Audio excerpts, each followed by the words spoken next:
Welcome, everybody, to the Reinvention virtual chat and to the Power of Reinvention podcast. For those of you who do or don't know, I started this podcast and the virtual chat because when I launched my book, the pub date was March 7th, the week before we were all told to go home during the beginning stages of the pandemic. So there was no book launch parties, no events. All the things that I planned on doing, I had to reinvent the book launch marketing plan for myself. So, challenge of a lifetime. And I took it on with stride and I dug in and I launched the virtual chat series.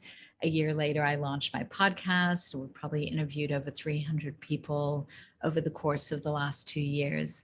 I am super excited today to have Maris Segal as my guest. I'm going to share a little bit about Maris in just a moment. But since I could not take my book on the road into bookstores, although now I probably can, I decided that at the beginning of every virtual chat, I would pretend it was my book tour, book signing event, and I read a little excerpt from the book itself.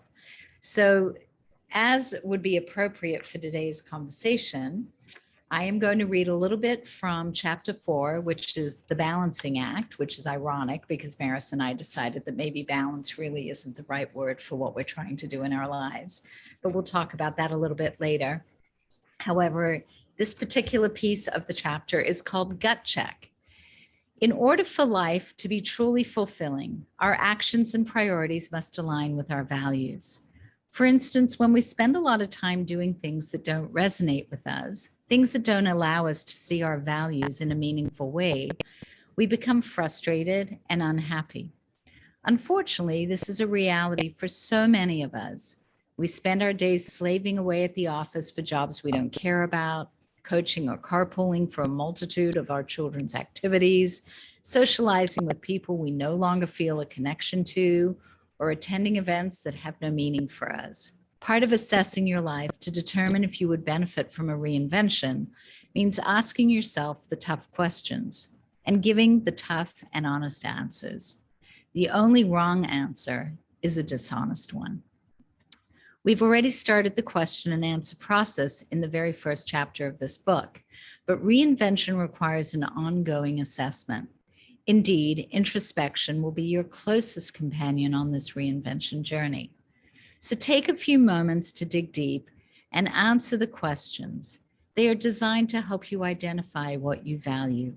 Allow yourself grace, let go of self-judgment, and don't worry what others would think of your answers. It's not their life that you're saving. And that is such a perfect cue, Maris, to this conversation because we talked about the fact that you're not a victim of your life, and nor do you need to be. And we're always a choice. We need to reframe and have a different relationship to the decisions we make or the path that we're on or the circumstances that we may be in so that we feel empowered and so that we can feel that we have a sense of control in our lives. And this is a lot of what we're going to talk about today. And I'm going to really let Maris dig into this through the lens of the work she's doing. So allow me to say hi, and I want to give a little brief introduction to Maris. So hi, Maris. Hi, love. I'm so happy to be here. I am so happy to have you. And loving your book, by the way. If you guys have not gotten a copy of Kathy's book, even if you're not in a reinvention space, the fact is at some point in your life, you're always reinventing some area of your life. We're going to talk about this in a minute, about how we are in relationship in our life to or with something. So we're going to talk about that in a minute and tied to kind of this reinvention message as well. So Kath, can't wait to hear more. Thank you. So for those who don't know Maris Segal, I'd love to give you a little background. She is America's master connector, and that is no joke. I've known Maris for, I don't know, I think we stopped counting the years at this point, but for a very long time, we've had the privilege of working on some incredible projects together over and over. And she's also the CEO of Prosody Creative Services and Segal Leadership Global. So we're going to dig into what that all means and what she's done. But from mindset to marketing, Maris collaborates, coaches, and consults with executives, entrepreneurs, celebrities, and rising leaders across the public and private sectors to identify and bring their purpose-driven professional and personal vision to life. Over the past 30 years across 30 countries, she's uniquely combined her relationship marketing expertise with the power of head and heart leadership to build meaningful connections and winning strategies that create maximum impact for her clients. Along with her amazing husband, I added the word amazing to the bio, sorry, because I love him, Ken Ashby, and they're sort of known as the connection couple, which I think is really powerful in this whole conversation as well. She is her business partner and soulmate. She's also an 8-time author and keynote speaker. From the US to Afghanistan and from Harvard to the Olympics and the White House, Maris is known for creating innovative, cross-cultural experiences that bring a creative voice to issues and causes to unite diverse populations. She's been humbled to serve a wide spectrum of local and global leaders, brands, and policymakers across the consumer goods, entertainment, arts, sports, culinary, finance, pharma, and healthcare arenas. Often referred to as America's master connector, at the core of Maris's work is her philosophy that we are all connected as humans first, and that's where the bottom line begins. So with no further ado, here we go. We're going to delve into this incredible topic. And before we go too deep into that spectrum, I actually want to ask you something, Maris. Who were you at the age of 10, 11, 12? Who was little Maris? Did you have any idea what you'd be doing, where you wanted to be, what you wanted to do with your life? You know, some kids grow up and they're like on the corner doing the lemonade stand and they end up to being, you know, the salesman of the century. And, you know, there's something in that they just love the excitement. But where were you? Did you have any idea? You know, it's interesting. It's interesting that you asked that question about 10 to 12, because I think that so often in our work, we really go all the way back to, okay, what were our early experiences that informed, inspired, and sort of drove where we are today, right? So, you know, I was just literally writing a piece this morning about persistence for a chapter that we're working on for another book. And in that conversation, I brought forward this story about being a kid in my, you know, probably even second grade, who never really felt like I belonged. I really did not understand where my place was. I didn't get it. Right. And so, you know, as a result of not reading well, feeling uncomfortable putting my hand up in class, feeling like I was going to be a failure, feeling like somebody was going to find me out, not really understanding how I fit in all of that, I became sort of the connector in my school. And I really became the person who would meet the new kids when they came, make them feel comfortable, help them feel like they belonged, and created a connection for them in a community. Because my feeling was, if I didn't feel like I belonged, I would be able to give other people an opportunity to never feel the way I felt again. That is my story. I mean, that word verbatim. Really? We've never talked about this, Kathi. I know. We're gonna, so we will, because that is literally what I say to people all the time, because I moved around so much and I felt that way, and that's what I did. So it was interesting. And it was a real eye-opener too. And because of my reading issues, so one of the things for me was that I was one of those kids that when you only read word for word for word versus seeing the bigger picture in the line, I could never get through a full sentence. So I was always stumbling over my words. And what I really learned ultimately by having a tutor was that patience, seeing the big picture, right? Always looking for the big picture and being able to see yourself in that, resilience, persistence, and connection. Above all else, connection first. And that, and I really think that set me on a path. And I had parents who were advocates, and so they were also giving voice. So when you look at where I ended up in my business, giving a big voice, a big creative voice to issues, causes, and brands that didn't feel like they belonged, that didn't feel like they had a voice. Right. I didn't feel like I had a voice. Yeah. It was a natural step. That's amazing, because you have done so much of that work in the corporate world. And, you know, I just shared a lot of your bio, but I've witnessed from, I've had a front row seat to the kind of work you've been doing. And I've never really thought of it in that way. But it really is your ability to take and interpret and help amplify their story, their message, their brand has been at the centerpiece of so much of what you do. And it hasn't just been in the words and the messaging, but also the work that you and Ken have done with Prosody Entertainment, the type of ventures and projects where you bring experiences and stories and moments and IP to life in the work that you do all the time. So it's really interesting to see that perspective and where it emanated from. And I think sometimes we don't realize that connection. And it's really great that you do. I'll tell you something interesting, Kathi. Really, from the time I was a kid, the other piece around this, which is really the center of the relationship piece, is while I was hungry to create this connection, the family tie and the family relationship to self, to community, to work was never separated from each other. It was one life. It was all interwoven. Right. But you understand the DNA of it. And I think what's incredible is that is now what you're infusing into the work that you are doing. And when you help people understand what their relationship to themselves, to the world around them, to the choices that they're making, to the decisions, their environments, their circumstances, that's so critical because you're going a layer a lot deeper because you're infusing this understanding from a very deep place into the work that you're doing. So let's talk about this. I know that there's sort of a position that you take and that you have clarity around, and you're really helping other people understand this perspective of relationship and respect and responsibility and reframing and resilience. Can you put that into some context around the work that you're doing at the moment? Yeah.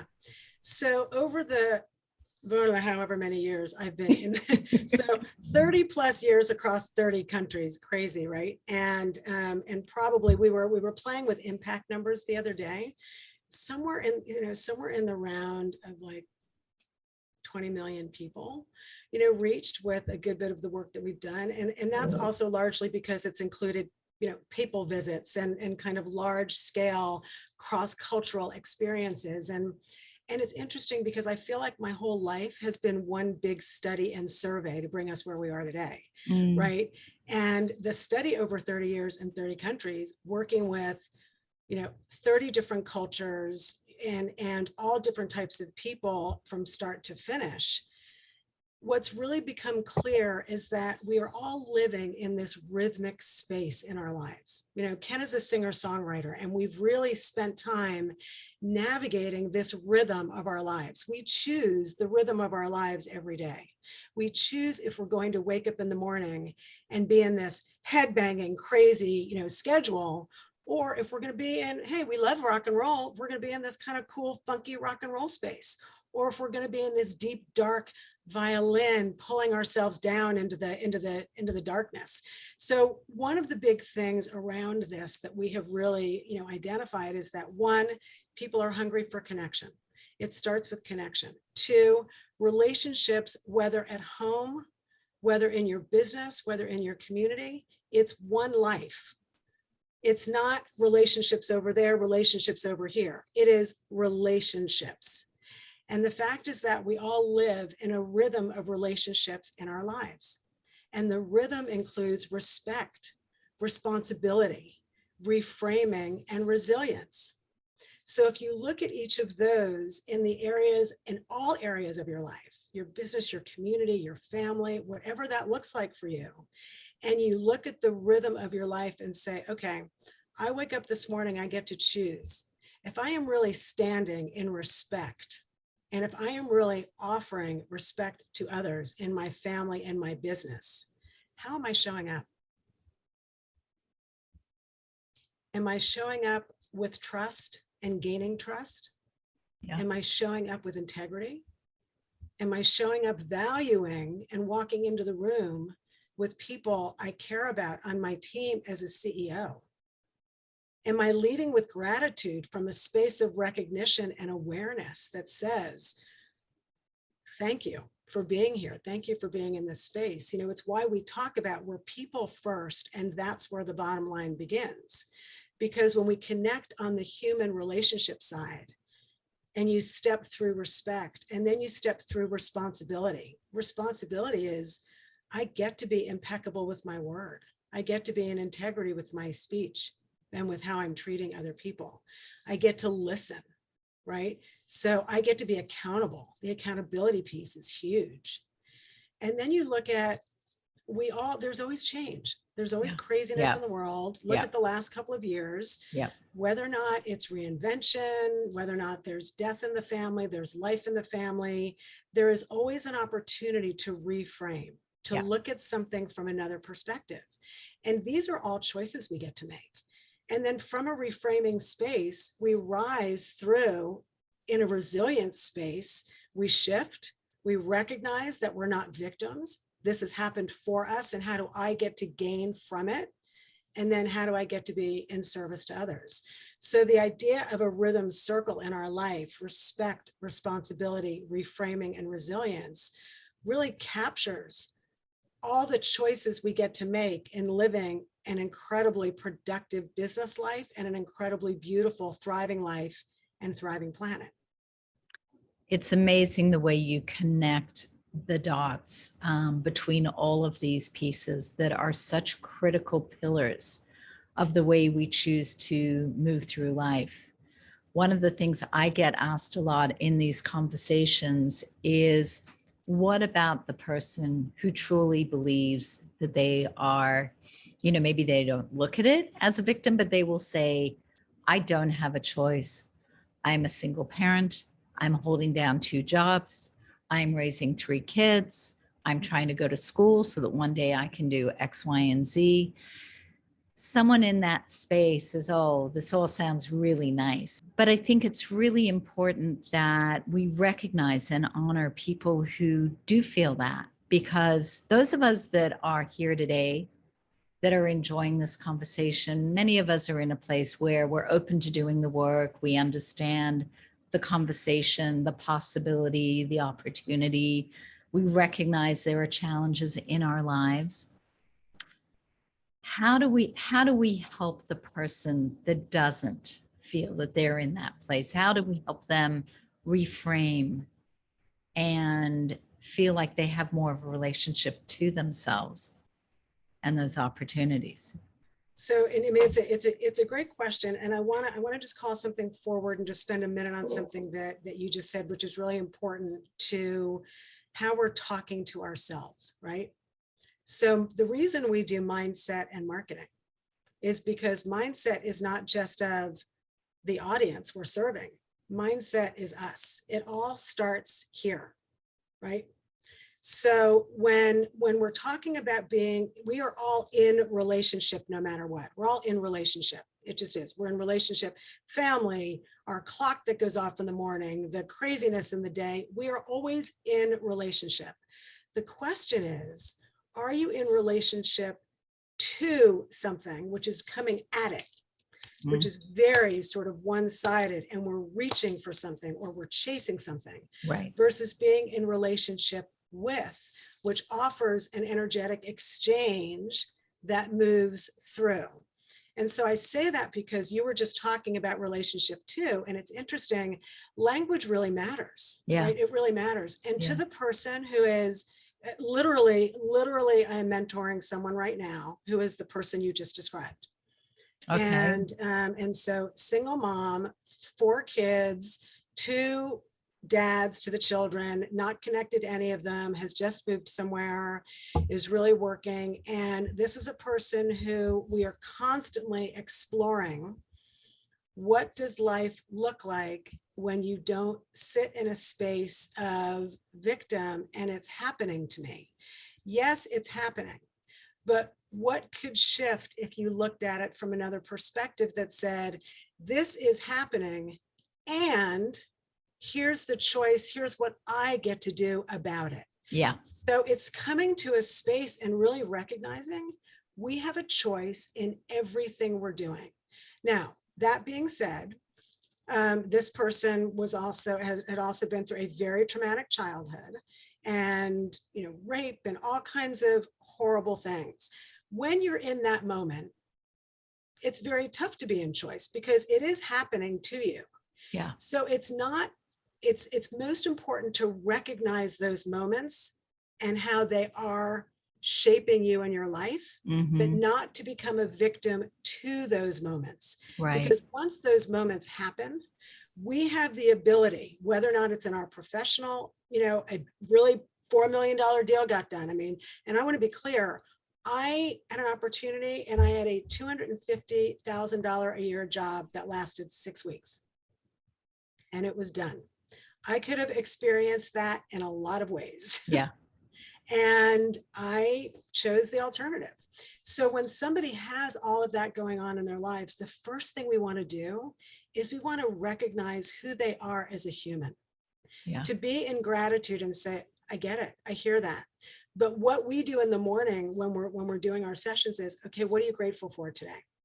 And you start from a place of gratitude that says, yeah, there's all this other stuff happening, but at the core, I'm alive and I've survived that. I'm thriving with 4 children who are incredible and hearts and amazing little people that I brought onto this planet. And I have a roof over my head. I'm paying my bills. All of a sudden, that recognition of everything is crappy comes forward with a space of, wow, and it becomes evidence for how this person has shifted their life. Right. Right. And those are some of the most important pieces, because it's easy to get caught up in the, oh my gosh, the overwhelm. Yeah. And I used to be that person in my work setting that overwhelm was just big and huge. And I really reframed that and said, you know what? Overwhelm's an island and I choose not to go there. I love that. I always, and I talk about it in the book, but I talk about putting on a pair of rose-colored glasses just for a moment. Try to see your world from a different perspective, a different point of view, a different crack in your head that enables you to see that there are options for the way you can relate with the world that you are living in, right? And how to really have the gratitude that helps. And I love what you said, it validates when you can go down that checklist for just a moment. I talk about this as well, that, pat yourself on the shoulder. When you go to do something that you want to shift in your life, take the baby steps and pat yourself along the way for each little baby step, because it is a monumental thing to have a shift in our behavior, in our attitude, in our perspective. And I know you talk about the 3 Gs and the importance of that every day in our life. Will you share a bit about that?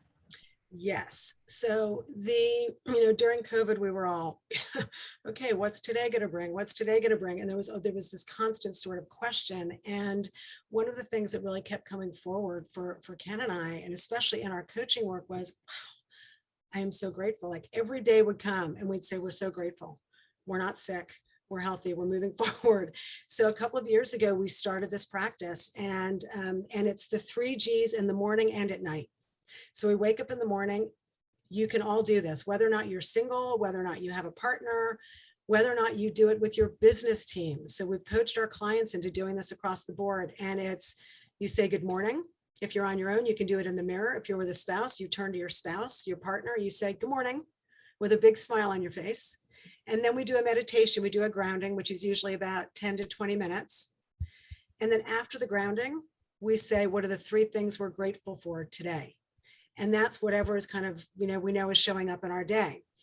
Sometimes that also includes things that we know are going to be challenging for the day, and that's okay. And then at the end of the day, we do the same. We come back and we do 10 to 20 minute grounding. Could be 5 minutes, whatever works for you. For some people, that's prayer. For other people, it's, it is a meditation. For some people, it's dancing it out with music. Whatever that grounding is for you, there's no have-tos. You don't have to be perfectly quiet. It's whatever that is that shows up for you. Give yourself the space. So it's the grounding. It's what are the 3 things I'm grateful for that took place today? And sometimes it's also being able to say, which I can give you a very specific example. 24 hours ago, I was in this space dealing with something with a client, and they were definitely over the top. And I was on the receiving end of this big booming yelling. And I just kind of sat there and I just sort of took it, and it wasn't about me. It had nothing to do with me, Yeah. right? And that's what we get to recognize. Right. And when I went to go do my grounding and, that and my gratitudes that night, I said, you know what? I am so grateful for that moment for two big reasons. One, that I was the person that she chose to unleash on and not someone in her family. Interesting. Huge shift for her. It Yeah. normally would have gone to her family, and that I was the person. Yeah. That was number one. And number two, I was grateful that I could be in service to her, and that I had learned a lot about how I responded to her versus my history 10 years ago, which would have been reacting to her. Mm-hmm. So I was in this listening space, and it was really incredible. And so look, when you start your day in the morning with gratitude and you go back to it at night, it just bookends your 24 hours. And it's not mamby-pamby. It doesn't mean that things are all great all the time. But even when things aren't great, we get to stand in a space of gratitude. And that builds our evidence, and it builds that muscle to be able to be in recognition. Yeah, no, that's a very powerful way to look at it and to get perspective. And in our business worlds, I think what's really interesting, this notion of I am work, I am personal life. We tend to separate the two, but we bring ourselves to work, and not all of us are entrepreneurs running our own companies 24/7. That's kind of a given. But I think there's space for that relationship with our work and what we do and who we are. And I think you have a really wonderful perspective on this as well. And I know you have a TED Talk coming up, and I don't know what that conversation is going to be all about because we haven't really touched on that. But is that part of where you will go with that? And let's kind of talk about both, one then the other, maybe the both together if they belong in the same conversation. But I think that's so critical because I think so many people separate themselves from who they are at work. And there's a real beauty to understanding your relationship to what you do every day and what you bring to it and to the people in the environment around you. Yeah, exactly. And so you guys all heard, so Kathi actually announced, thank you, Kathi. So we actually, because we just, and so what better way to be able to announce this than on a session with my friend Kathi. So yeah, so Ken and I actually have just been invited to participate in TEDx Farmingdale, October 8th. We're very excited about it, and we're doing it together, which is unusual for TEDx. It's not very common. So we're really excited about it. And I am sworn to secrecy to share much until we get further down the road. So I will invite you to just join us there. And of course, TEDx Farmingdale, I know the tickets are on sale right now.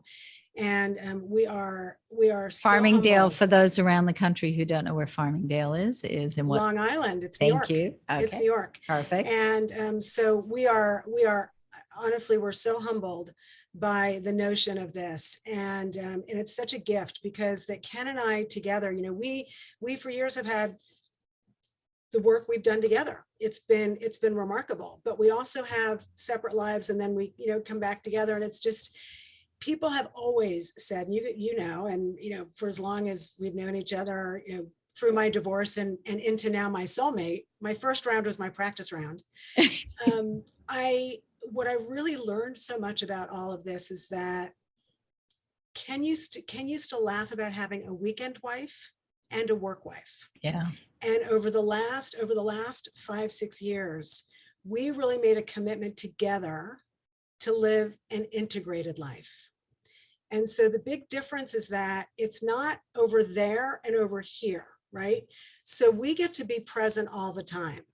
In order to get there, you take the T off and we're here, we're present.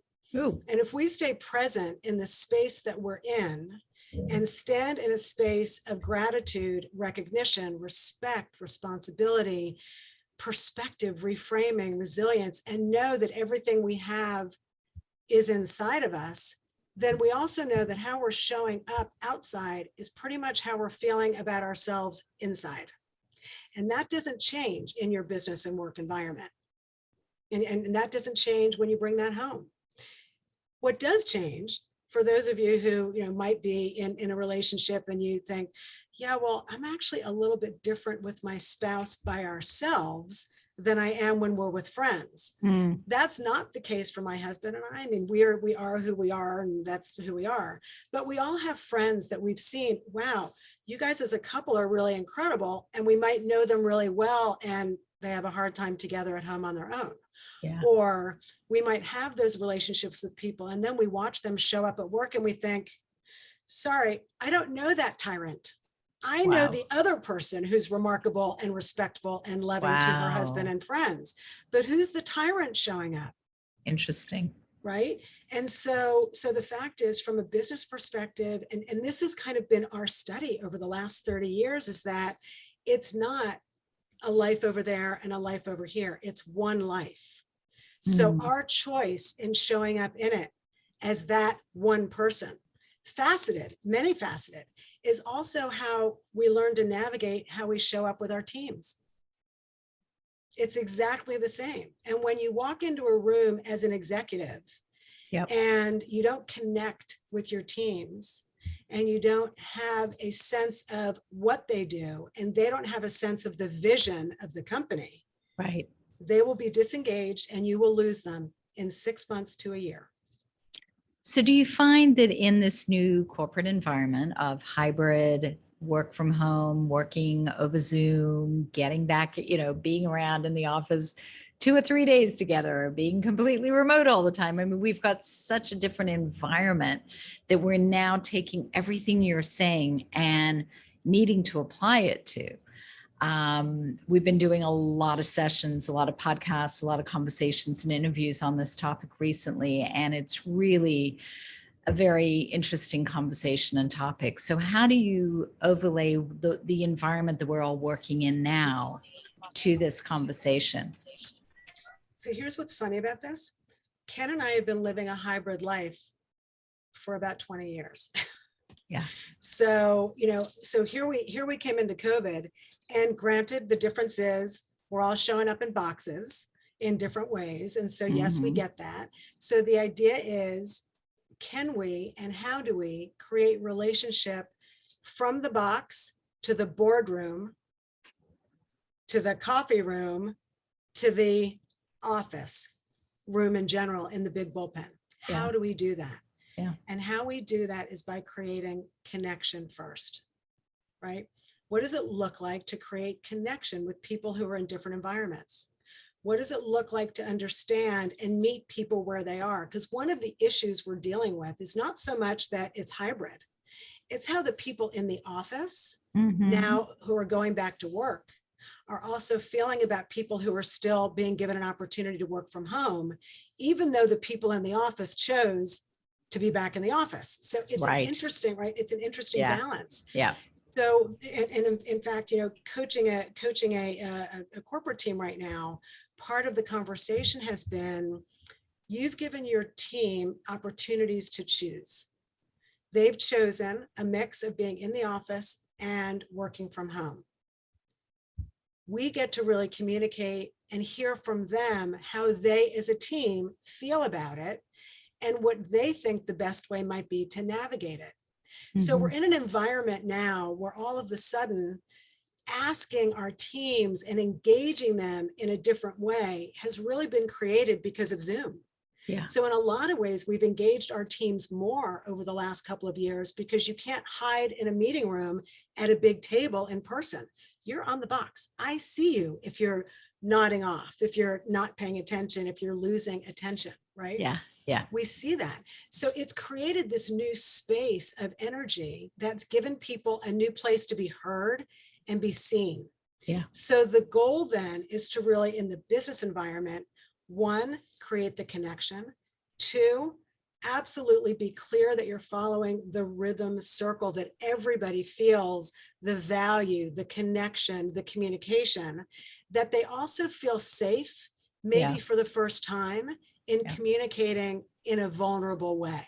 Yeah. Because that is not heard. typical. Yes. Yeah. Yes. And to create a space that is collaborative and playful.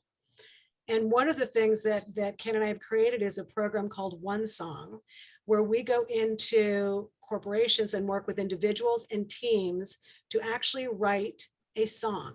And it's a really cool collaborative exercise where you put the values, and we understand the vision, and then people come together in a way that they've never come together before. I was going to say they've never been asked to do this or think that way or contribute creatively to something that way. Yeah, it's all because the other piece to this that's really important that we bring forward a lot, especially in the corporate setting, is lead from a place of curiosity. It's okay to not have all the answers. Guess what? That's a new permission. That's a new permission. It's okay to not have all the answers. Part of why you work in a team is because everybody has answers. Everybody's part of the solution, right? So that's another piece, is to create that collaborative space of safety that offers, it's okay to be a little messy and curious. Yeah.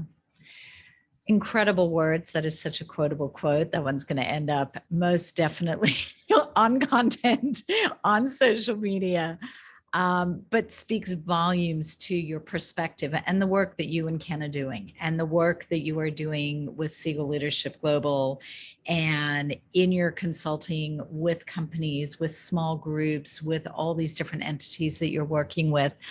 I'm going to take a step back for a moment because I want to be able to address some Q&A from our audience, and we're going to sign out of our Reinvention virtual chat. But before we do that, for the sake of our podcast audience, I have to ask this question because it is one of my funnest ones to ask. And you have had the privilege, again, I've had a front row seat to everything that you've done over the last 30 years. And you've met some of the most amazing and dynamic people, from celebrities to global leaders to executives. If you could have a few great people at your dinner table, dead or alive, to break bread and have a glass of wine with, maybe 2 glasses of wine, who might a few of these people be that have really inspired you to be all the way you look at the world and life and what you do and who you are? And my heart is so full having this conversation with you, and to know that you are someone that I have on speed dial whenever I want. But who are the people that do that for you that you'd love to just break bread with? And they can be dead or alive at this point. So just curious, 2 or 3. Yeah, one, I would say that my grandmother, she's no longer with us, but the purple is my grandmother. The live life with passion, the make everybody feel like they own your house, that sense of connection really early on came largely probably from my grandmother, and the notion of trust your instincts, that whole space of, she said to me very early on as a kid, you have a gift, and it's an innate gift to know. And until you are clear about what to do with it, it'll be frightening to you. And it's okay. Yeah. You will at some point know how it's going to navigate in your life. Yeah. And so I've manifested all this amazing, in my life. So that's my grandmother. I would say Mother Teresa, for obvious reasons. Yes. I would say alive, Deepak Chopra, who I did have an opportunity to meet. Yeah. And but yeah, I would also say Oprah. Yeah. For lots of reasons. And there's a whole list and a half of people, of course. I'm sure. But I also, let's see. Off the top of my head, because I've been asked this before. So those are sort of the, and I also, Barbara Walters also too, because she was such a trailblazer. Yeah. And what I learned from her early on was really about giving other people voice. Yeah. Well, it was her curiosity as well that laid the groundwork to question, not to come with a set of questions and just kind of go with it, but to really listen. And to your point, give people that voice. So she really created that. I love that. Oh, that's so great. So, for those on our podcast audience today, I want to thank you for being here. There is going to be lots of detail on how to reach Maris and all that she is doing in the show notes. Please tune into those and connect with her and Ken and the work that they're doing together. I thank you for being here and have a wonderful day. And for those who are still here, I am delighted to be able to open this up to some Q&A. So who would like to share their questions or thoughts? And we've put some details in the chat as well, so you can also follow up with Maris. So anybody want to unmute and ask? Yes, Marvin, go for it. Wow. Yeah, things happen for a reason today. This is like such a breath of fresh air and a blessing. First of all, congratulations. I'm so excited to be able to help market, promote, and make your TED Talk go wherever it goes. And I love your husband in the short time I met him. So Kathi, Maris, and I have to shout out to Norm. You are three of the most unconditionally authentic and generous people I've ever met in my life. And so I thank you, I honor you. And you'll definitely be in my next book, which is a story for another day. So, but my question to Maris is, and without giving everybody the backstory, but we met, you were here and I was here, maybe even here. And you literally like, you just had this unconditional approach to wanting to win and wanting everybody to share the victory. So is this something that you consciously focus on because of who you are? Or is this something that is just something that you wanted to do and it's a gift that you said each time you do something, you want somebody plus you to win? Marvin, first of all, love you, pal, and so happy to have you. Just that we've reconnected, so fun over the years, and really great. And that's it's a question I've never thought about because it just is. And I think, and I think that probably when I look back at the story Kathi asked me first, and that is that because I think I never felt like I belonged, the idea of having everybody feel like they belong has just always been innate to sort of where I'm sitting.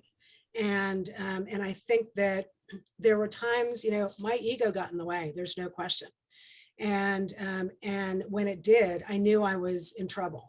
So for me, it comes back to when we lead with feeling and with our heart first, and we put people first versus the outcome first, then having everybody around you succeed just is part of what the formula is. And I think that's really important from a business leadership perspective and from a family leadership perspective. Same thing, right? Because no one can do it alone. There is no lone wolfing on this planet. It's not effective. We know it doesn't work. When we surround ourselves with people who are in our trust circle, who are unapologetic, who will be there for us no matter what, that's one group. Then there's the skill circle we surround ourselves with. And those are all the people around us who will be a part of helping us succeed. So everybody gets to feel valued and a piece as part of that story, because that's the truth. That is the truth of the story. So why leave it on the table? Beautiful. Thank you for asking that question. Yeah. Thank you. Anybody else? Anyone who want to comment? Have any questions? Okay, good. I have one more. Fine. Do I get one more?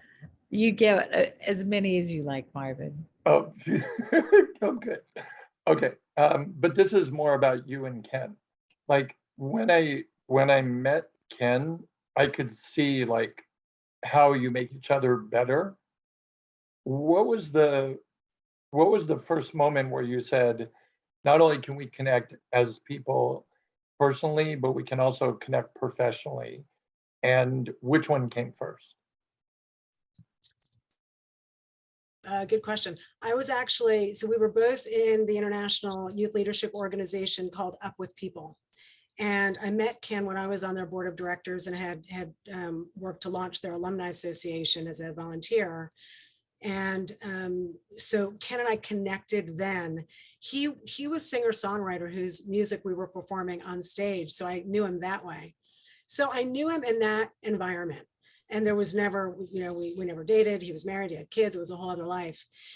And then when we did ultimately get together, which was a complete, we are where we are when we're meant to be, Ken and I started dating. And a month into our dating, my Harvard client had a global celebration that they wanted to create around their public service, part of the Harvard Center for Public Leadership.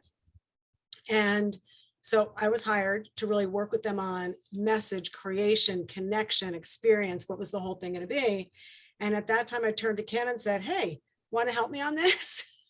It was just sort of one of those obvious moments. And as we started to work together, we were in the event, at the stage, hundreds of people. And Ken looked at me and said, do you want to direct or do you want me to? I mean, it was just the most natural thing. And we had agreed early on that if the business side didn't work, we would still be a couple.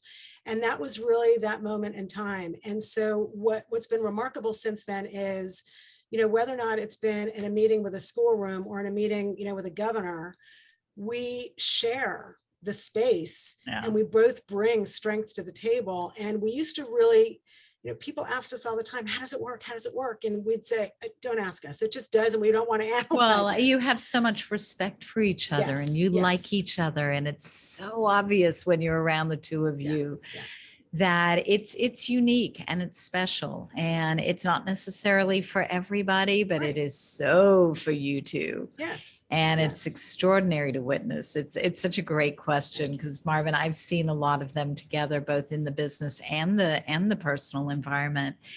And I think it is an amazing dynamic. But when you think about all the things we just talked about today, when you think about the gratitude and the grounding and the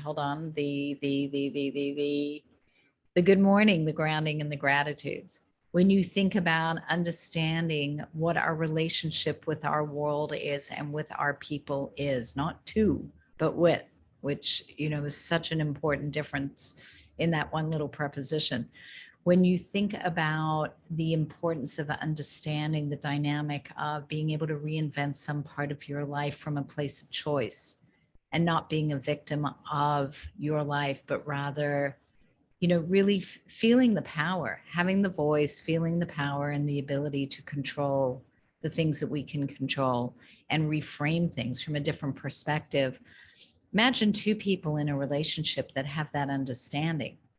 There's probably not a lot you can't figure out how to do side by side and move through life together. So when you can get other people to be open to that, imagine if we could affect a handful of people in our immediate surroundings, whether they're work colleagues, whether they're people we're in day-to-day personal relationships with. The world would be a really good place. I think, Maris, it's time for you and Ken to move into the White House, to move into a couple of other places and just unleash the power. But this is, we need the world to be affected a little more. And this is why we're committed to really building this bridge and this connection, this important connection between business and personal, because for so long they've been separate. Yeah. They are not separate. We are very clear that as we bring the two together, because it's what we've been doing in our business, when we bring the two together from a place of this respect and giving voice and allowing a humble space, we are but tiny energy on this big planet. And what we're choosing today impacts an hour from now, a year from now, a week from now. It just does. We are in that relationship all the time. And so when we ultimately choose, and one of the things I want to call forward is that choosing this relationship with time also, which we haven't talked about. The whole notion around time is also that there's never enough. My perspective, Ken's perspective is, we have the time we have. It's 24 hours a day. That doesn't change. how we operate in it changes. Exactly. So if you're struggling in a relationship with time, shift your relationship with time. Well said. Right? Well said. Amazing. I do have another question. Sorry, since we have a few more minutes, but I really, it's been an interesting couple of years for a lot of people. And the book I wrote about reinventing your life came out uncannily at an amazing time. It's been called the guidebook for now because people were either forced to reinvent some part of their lives, or in some cases, they feel like they were invited. They got to do exactly what I said, which was sit back, pause, listen to yourself, breathe, right? Take stock in your life, make those lists, make those columns, figure out whether you're really where you think you should be. Do your values align with what you're doing every day? So it's really given people a moment that they may not have already had to really reflect on a lot of that in their own way, or whether it was directly because of what they heard or read, that I shared. How do you find that this conversation and the work that you're doing now is different from what it might have been 3 years ago? Do you think people are more open and more receptive? Are they more panicked and more fearful? What do you think the audience out there, as you're doing the great work you're doing, writing the book you're doing, the TED Talk, are people in a receptive place more so now than they might have been 3 years ago? Yeah, I think that we all know that what the pandemic did for us is it gave us one big pause. And everybody just breathed differently. And I think what's really amazing in all of this, as much as what's painful for me is to watch what's going on in the world and what's been going on in the world, from the George Floyds and the racism issues, it breaks my heart. It breaks my heart that we are not respecting the connected humans. We are all connected. If COVID showed us nothing, you cannot possibly have a pandemic start in another country and travel across the globe and say we're not connected. It's not possible. Yeah. So yes, I think that we're more open. I think that there's also a fatigue that we get to break through. And the fatigue now is I haven't been as connected, or maybe I want to be more connected, but there's also fears. And so I think we get to face where we're standing. And face is it's a phrase I've coined: freely acknowledge current emotion. Face. We get to face where we are and be in recognition that I'm not alone. And that, where do I get to up level my business and my personal relationships for a thriving life, to support the planet and to have a peak performance productive business? It's all the same pieces. The relationship connection piece, all of these are the same pieces. And as we've been working on the corporate side, as well as on the philanthropy side, as well as, celebs and all different types of people, what is clear is that everybody wants to feel valued.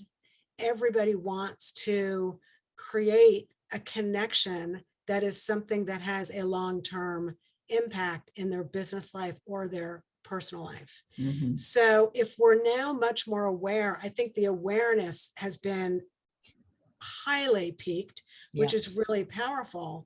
And awareness is always the first step before any action is taken. So where I think we are right now is awareness coming from a place of respect and responsibility. A reframing is in that awareness, really reflecting on where we've been, and with resilience, rise back up stronger and better than we have been. And I think that that's really where we are. And the issues that we're dealing with right now, I think the political divides, I think that there will always be those political divides, but I think we get to really, as I look at the corporate community too, I'm talking to CEOs who are saying, how do I create better relationships with my teams? Connect. Connect. And same with families. Well said. We're hearing it from families. Same. It's fantastic. Oh, I love Maris, that. no, it's just so powerful and so important that we just take a moment to really acknowledge it. And I thank you for that, because these words, these messages are so critical, and we can't spend enough time understanding the importance of not just hearing it, but owning it and living it and integrating this thinking into our world, into our lives. And I want to thank you so much for sharing so much of you. I think we're going to go into a part 2 at some point very soon, whether it's around the book or the TED Talk or just part 2 to this conversation. But there is so much further to delve into the space and the work that you're doing. But I want to encourage anybody that is listening to please connect with Maris and with Ken. We've put their information in the chat. We'll put it in the social media. It'll be on the website when this whole video reinvention virtual chat video goes live on the website. I'm so grateful for you being in my life, for being my friend, for being my business partner in crime when need be. And I want to thank all of you for joining us today, for being here, for being a part of this conversation, and for participating. And I hope you all have an amazing week and month. If we don't connect sooner, I just wish you all the happiest of reinventions, and take good care. Be safe.